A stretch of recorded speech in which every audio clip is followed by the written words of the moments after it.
फिलहाल शुरू करते हैं बिग एंड बोल्ड।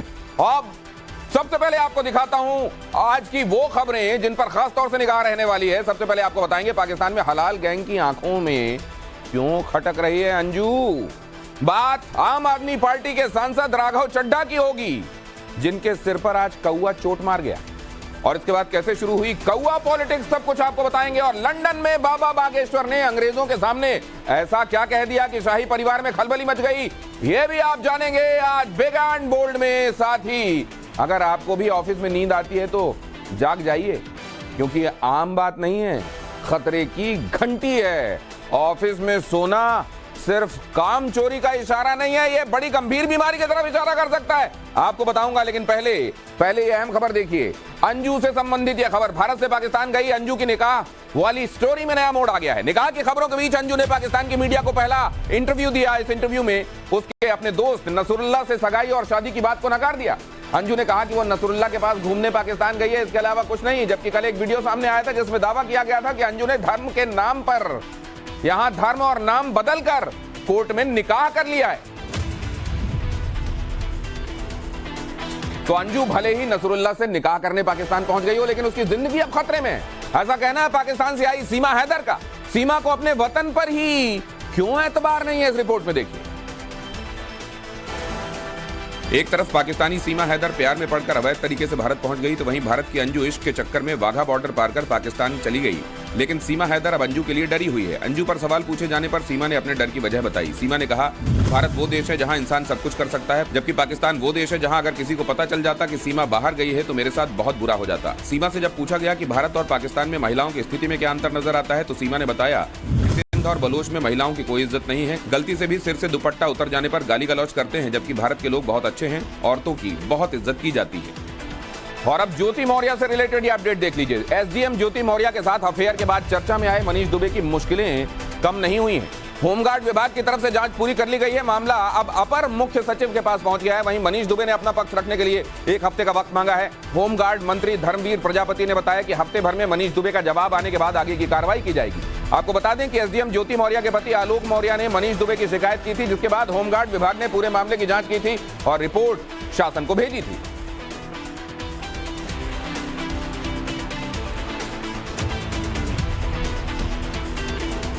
और अब अगली खबर उत्तर प्रदेश से। मेरठ में एक नाबालिग लड़की से दरिंदगी का मामला सामने आया है।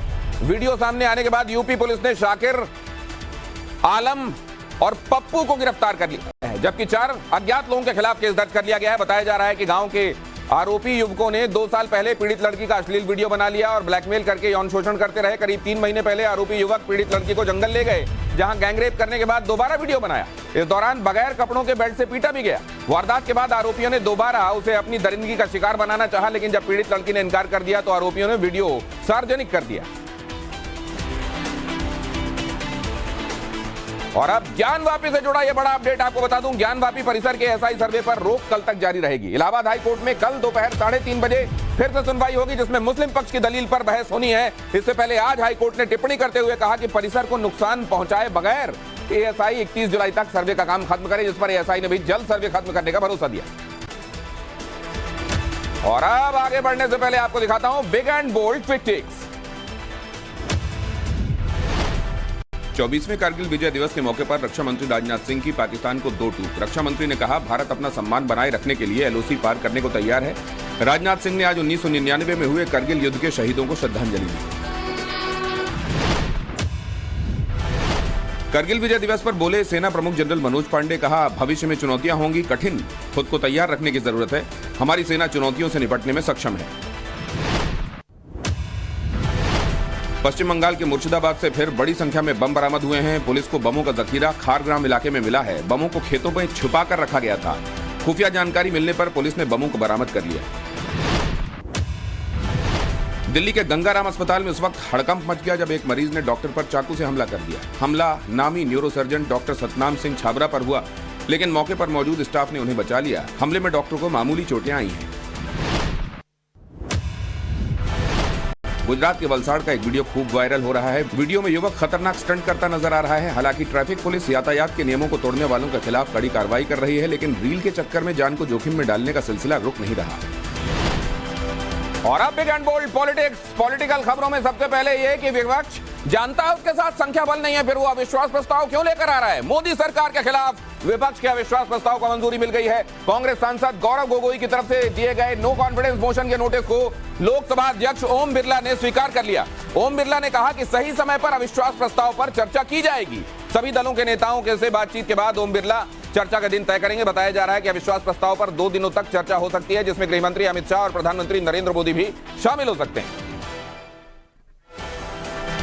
और बिग एंड बोल्ड में अब अगली अहम खबर मणिपुर के मुद्दे पर लगातार 5वें दिन भी संसद के दोनों सदनों में जमकर हंगामा हुआ। हंगामे के बीच लोकसभा की कार्रवाई स्थगित करनी पड़ी, जबकि राज्यसभा से विपक्ष ने वॉकआउट कर दिया।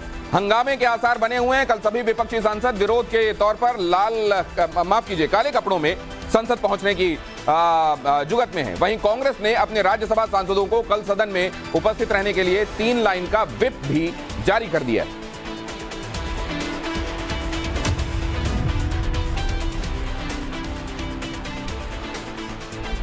और बिग एंड बोल्ड में अब अगली खबर का रुख करता हूं। असल में मॉनसून सत्र से जुड़ी हुई इंफॉर्मेशन आपको बता दूं मैं कि मॉनसून सत्र का आज 5वां दिन था। 20 जुलाई को जैसे ही संसद सत्र शुरू हुआ, विपक्षी सांसदों ने मणिपुर घटना पर हंगामा शुरू कर दिया। इसके चलते दोनों सदनों की कार्रवाई अगले दिन के लिए स्थगित कर दी गई। 21 जुलाई को दूसरे दिन भी विपक्ष ने मणिपुर मुद्दे पर हंगामा किया, जिसके बाद दोनों सदनों की कार्रवाई 24 तारीख तक के लिए स्थगित कर दी गई। और फिर लोकसभा 19 मिनट और राज्यसभा 18 मिनट ही चल पाई। 24 जुलाई को तीसरे दिन फिर से मणिपुर मुद्दे पर दोनों सदनों में जमकर हंगामा हुआ, जिसके बाद दोनों सदनों की कार्रवाई 25 जुलाई तक के लिए स्थगित कर दी गई।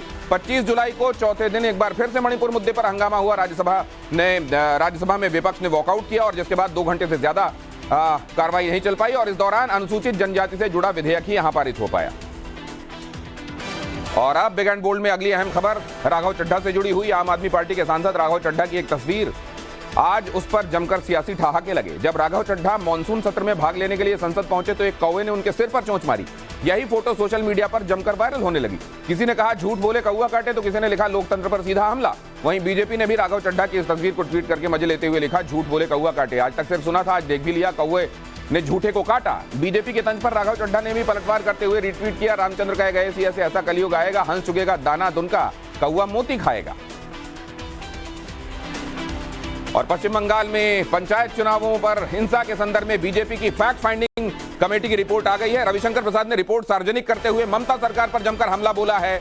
उन्होंने क्या कहा है, इस रिपोर्ट में क्या है, इस रिपोर्ट में फैक्ट फाइंडिंग रिपोर्ट में जो चीजें कही गई हैं आप देख पाएंगे। बीजेपी की रिपोर्ट के मुताबिक बंगाल की ममता सरकार ने पंचायत चुनाव जीतने के लिए सभी अवैध तरीके अपनाए। रविशंकर प्रसाद ने प्रेस कॉन्फ्रेंस करके कहा, पश्चिम बंगाल से लोकतंत्र की शर्मनाक तस्वीरें सामने आई। उन्होंने आरोप लगाया कि टीएमसी ने बीजेपी उम्मीदवारों को नॉमिनेशन से जबरन रोका। अगर नॉमिनेशन कर लिया गया तो प्रचार नहीं करने दिया गया।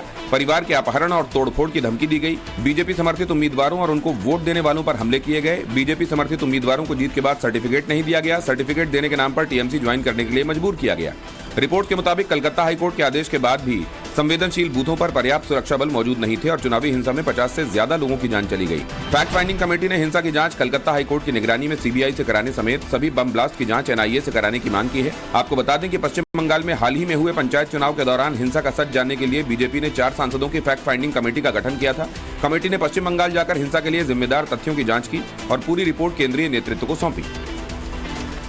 और बिग एंड बोल्ड में अगली अहम खबर, बिहार के कटिहार से वहां सैकड़ों लोगों की भीड़ ने प्रखंड दफ्तर पर धावा बोल दिया। ये सभी लोग बिजली सप्लाई के मुद्दे पर वहां पहुंचे थे और कुछ ही देर में लोगों की भीड़ उग्र हो गई। पीछे तस्वीरें आप देख रहे हैं, यहां आप खबर देख रहे हैं। हालांकि वहां भारी तादाद में पुलिसकर्मी मौजूद थे, लेकिन पुलिस की घेराबंदी को तोड़कर लोगों ने वहां जबरदस्त तोड़फोड़ की। बाद में पुलिस ने हंगामा कर रहे लोगों को तितर-बितर करने के लिए हवा में गोलियां चलाई। पुलिस की फायरिंग में एक शख्स को गोली लग गई और उसकी मौके पर ही मौत हो गई। ये देखो पुलिस वाला फायरिंग कर रहा भाई।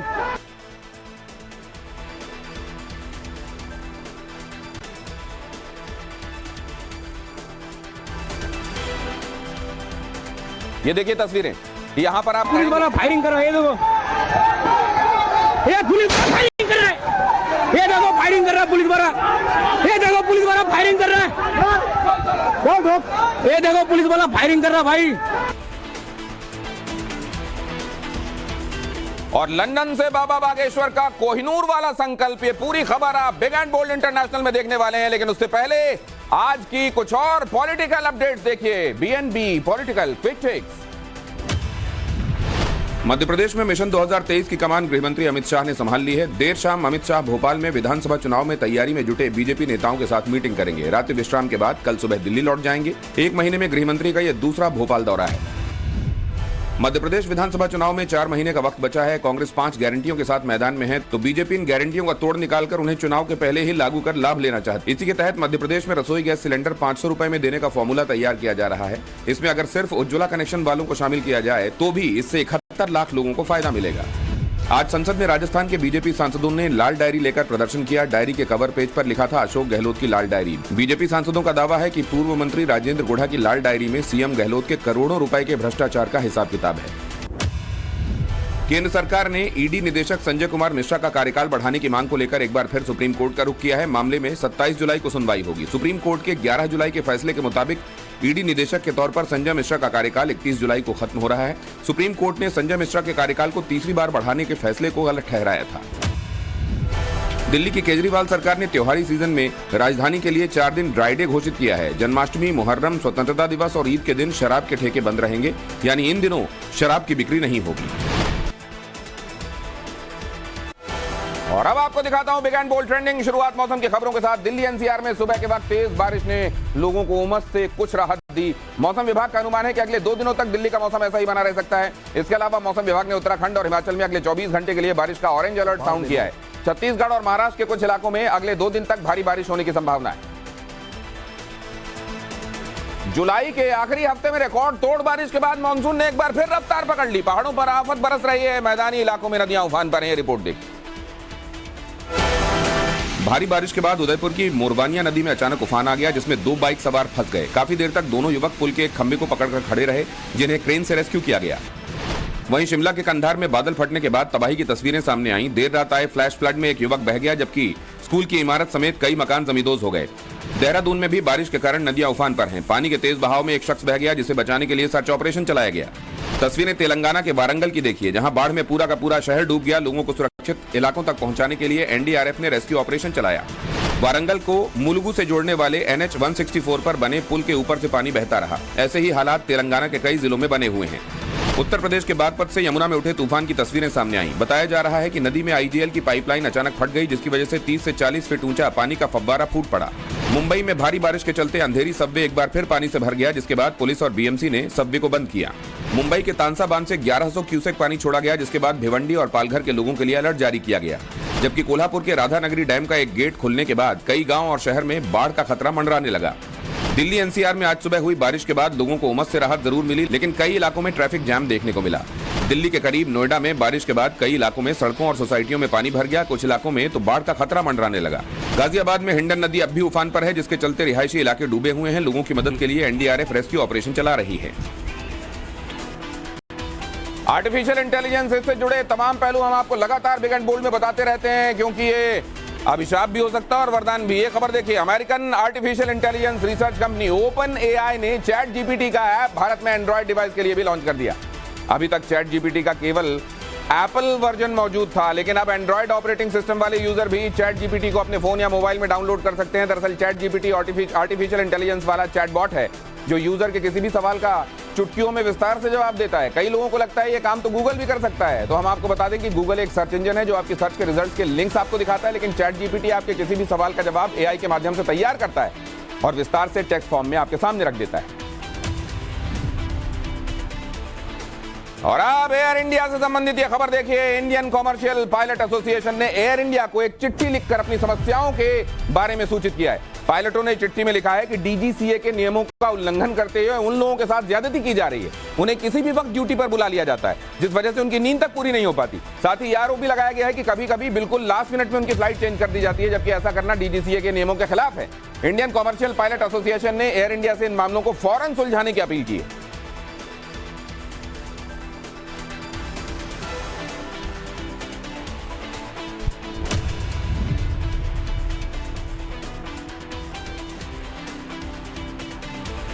और बिग एंड बोल्ड में आपसे मैं ये पूछना चाहता हूं कि आपको भी ऑफिस में अक्सर झपकी या नींद आती है? कभी कभी की बात अलग है, लेकिन अगर अक्सर होता है तो आप अकेले नहीं हैं। अमेरिका में हुई एक रिसर्च के मुताबिक कम से कम 15% लोग इस समस्या से परेशान हैं। और ऐसे में सवाल ये है कि ऑफिस में नींद आती क्यों है? इसकी वजह है रात में अच्छे से नींद नहीं आना। डिप्रेशन की समस्या, न्यूरोलॉजिकल डिसऑर्डर, खाने पीने में गड़बड़ी और कार्बोहाइड्रेट वाली चीजें ज्यादा खा लेने की वजह से भी ऐसा होता है, हैवी लंच लेने की वजह से भी ऐसा होता है। अगर आपके साथ भी कुछ ऐसा ही है तो जाग जाइए, आदत बदलिए, डॉक्टर को दिखाइए, रात में कम से कम 8 से 9 घंटे सोइए। ऑफिस में हल्की मात्रा में कैफीन का सेवन भी किया जा सकता है क्योंकि कॉफी चाय नींद को भगाने में मदद करते हैं। और हाँ, ज्यादा देर तक एक सीट पर टिक कर नहीं बैठना भी इसमें मैं आपकी मदद कर सकता है। अगली खबर की तरफ आपको लिए चलता हूं और यहां ये देखिए कि आईटीपीओ में कन्वेंशन सेंटर का कैसा भव्य उद्घाटन आज हो रहा है। पीएम मोदी ने ड्रोन के जरिए उद्घाटन किया है। कन्वेंशन सेंटर का नाम है भारत मंडपम। यहां पहले सांस्कृतिक कार्यक्रम हुए। भव्य सांस्कृतिक कार्यक्रमों के बाद ये भव्य मंडपम, जो कि एक बड़ा कन्वेंशन और एग्जीबिशन सेंटर है, प्रधानमंत्री नरेंद्र मोदी यहां इसको राष्ट्र को लोकार्पित कर रहे हैं। सुनिए वो क्या कह रहे हैं। एक प्रसिद्ध कविता की पंक्तियां गुनगुनाने का मन करता है। नया प्रात है,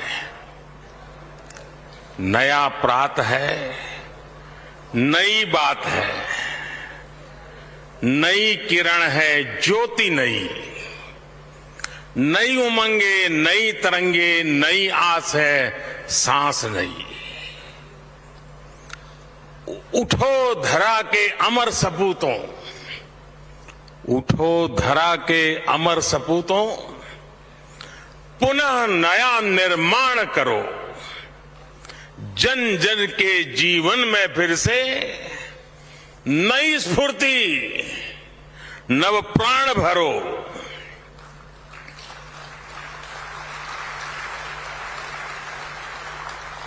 आज के ये दिव्य और भव्य भारत मंडपम, उसे देख करके हर भारतीय खुशी से भर रहा है, आनंदित है और गर्व महसूस कर रहा है। भारत मंडपम आह्वान है भारत के सामर्थ्य का, भारत की नई ऊर्जा का। भारत मंडपम दर्शन है और भारत की भव्यता का और भारत की इच्छा शक्ति का।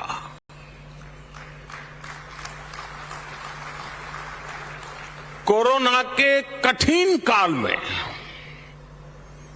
जब हर तरफ काम रुका हुआ था, हमारे देश के श्रमजीवियों ने दिन रात मेहनत करके इसका निर्माण पूरा किया है।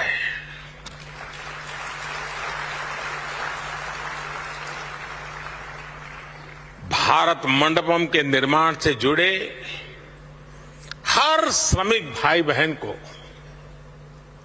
हर कर्मी को आज सच्चे हृदय से मैं अभिनंदन करता हूं, उनका साधुवाद करता हूं। आज सुबह मुझे इन सभी श्रमजीवियों से मिलने का मौका मिला था।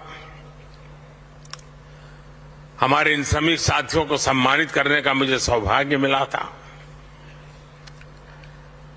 आज उनकी मेहनत देख पूरा भारत विस्मित है, भारत चकित है। मैं राजधानी दिल्ली के लोगों को, देश के लोगों को इस नए international convention centre Bharat Mandapam की बहुत बहुत बधाई देता हूं। यहां देश के कोने कोने से अतिथि आए हैं, मैं उन सबका हृदय से स्वागत करता हूं। टीवी के माध्यम से, सोशल मीडिया के माध्यम से जो करोड़ों लोग इस वक्त हमारे साथ जुड़े हुए हैं, मैं उनका भी अभिनंदन करता हूं। साथियों, आज का दिन वैसे भी हर देशवासी के लिए बहुत ऐतिहासिक है। आज कारगिल विजय दिवस है।